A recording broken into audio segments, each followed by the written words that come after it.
हमारे समाज में जिंदा लोगों की आवाजें जीते जी दफना दी जाती है और मुर्दों के लिए आवाजें लगाई जाती हैं। जी हाँ, ये वीडियो इसी बात का प्रमाण है। ऐसा नहीं कि ऐसा कुछ पहली बार हुआ है।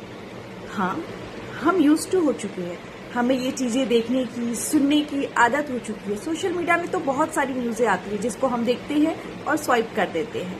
क्या फर्क पड़ता है, ये हमारे घर का हिस्सा तो नहीं है, ये हमारे घर का हिस्सा तो नहीं है। बिल्कुल आपके घर का ना आपके किसी का। हैवानियत तो किसी के भी घर में दस्तक दे सकती है, क्योंकि बहन और बेटियां तो हर किसी के घर में है। ये समाज एक भाषा के विभाजन पर अपनी आवाज बुलंद करता है, लेकिन ऐसी हैवानियत में गूंगा बहरा बच जाता है, और हमारी सिस्टम भी।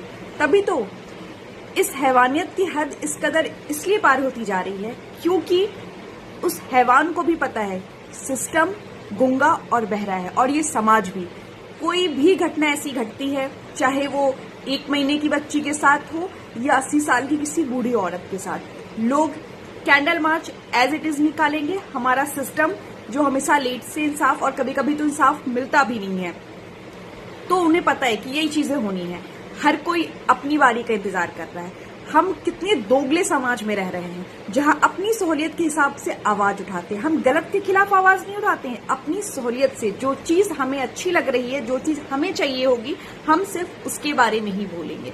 तो ठीक है, हर कोई अपनी अपनी बारी का इंतजार करे। और ऐसी हैवानियत मैं कहूंगी कि सबके साथ हो, तब किसी को दूसरे का दर्द समझ में आएगा। बेटी बचाओ बेटी पढ़ाओ, बिल्कुल नहीं। बेटी इसी दिन के लिए नहीं बचानी थी। पहले बेटियां दहेज में मारी जाती थी, 2-4 लड़के ड्रम में क्या बंद हुए, तुम लोगों की आवाज में इतनी बुलंदियां दिखी।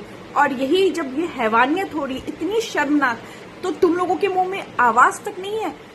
गलत के खिलाफ आवाज उठाओ, चाहे वो लड़का हो या लड़की। यहाँ भी जेंडर बायस्ड है, क्योंकि ये घटनाएं लड़कियों के साथ हो रही हैं, तो पुरुष समाज मौन है, ध्यान रखिएगा। लेकिन यही कुछ घटनाएं पुरुषों के साथ हुई तो उनकी आवाज में इतनी बुलंदियां थी कि लग रहा था कि वो कोई नया संविधान लिख डालेंगे। उन्हें एक अलग से देश में अपने लिए इंसाफ की मांग चाहिए थी।